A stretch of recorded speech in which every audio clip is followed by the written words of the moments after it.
সুপ্রিয় শিক্ষার্থীবৃন্দ, আজ তোমাদের জন্য পরিমিতিক সংক্রান্ত একটি সমস্যার সমাধান নিয়ে আসলাম। যে সমস্যাটি গণিত বইয়ের অনুশীলনী 16.4 পৃষ্ঠা 324, এখানে 13 নম্বর একটি সমস্যা আছে। একটি ঘনক আকৃতির বস্তুর পৃষ্ঠতলের ক্ষেত্রফল 2400 বর্গ সেমি হলে এর কর্ণের দৈর্ঘ্য কত? তাহলে এই প্রশ্নটি একটি ছোট প্রশ্ন। বেশিরভাগ সময়ে বোর্ড কোশ্চেনগুলোতে এই টাইপের কোশ্চেনগুলা ক নম্বরে দেওয়া থাকে। সো তোমরা গুরুত্বের সাথে এই কাজটি করবে। এখানে যেহেতু বললো একটি ঘনক আকৃতির বস্তুর কথা, তো ঘনক আকৃতির বস্তুর তো পৃষ্ঠ কিচ্ছু নাই, তো আমরা এখানে ধরে নিব, মনে করি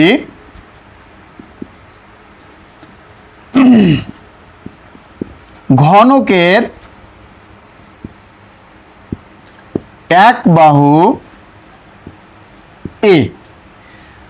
এটা সূত্র মোতাবেক আমরা ধরে নিলাম, এভাবেই বলা আছে বইয়ে। তো একটি ঘনক আকৃতির বস্তুর পৃষ্ঠতলের ক্ষেত্রফল, যেহেতু পৃষ্ঠতলের ক্ষেত্রফলের কথা বলেছে, তাহলে আমরা সূত্র মোতাবেক পৃষ্ঠতলের ক্ষেত্রফল বের করি। সুতরাং ঘনকের পৃষ্ঠতলের ক্ষেত্রফল 6a স্কয়ার। তো এটি হলো সূত্র মোতাবেক আমরা লিখলাম ঘনকের পৃষ্ঠের ক্ষেত্রফল, ঘনকের পৃষ্ঠতলের ক্ষেত্রফল 6a স্কয়ার।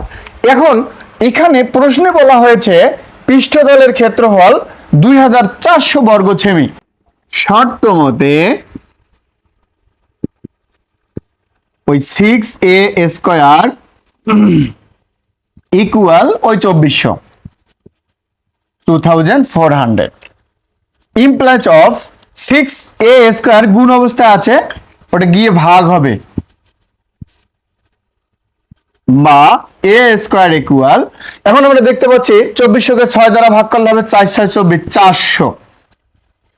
এখন এখানে একটি কাজ, এই যে এখানে আমরা দেখতে পাচ্ছি a স্কয়ার ইকুয়াল 400, তাহলে এটা a স্কয়ার ওই পক্ষে গিয়ে হবে root over, implies of a equal root over 400, implies of a equal 400 কে রুট করলে হবে 20, কারণ 20 বিষম 400। তো আমরা এর মান পেয়ে গেলাম, ওই যে ধরে নিয়েছিলাম, মনে করি ঘনকের এক বাহু এ। এখন বিষয়টি হচ্ছে এর কর্ণের দৈর্ঘ্য কত? ঘনকের কর্ণ, তো আমরা লিখব সুতরাং ঘনকের কর্ণ, ঘনকের কর্ণ সূত্র হচ্ছে রুট ওভার 3a, তাহলে ইকুয়াল এর মান বসাতে হবে, এই হলো রুট ওভার 3 ইন্টু এর মান 20, তাহলে আমরা এখানে এটাকে কি করে দিচ্ছি, গুণ করে দিচ্ছি, 3 রুট ওভার ইন্টু 20 আসতেছে 34.64, এটা হবে সেমি।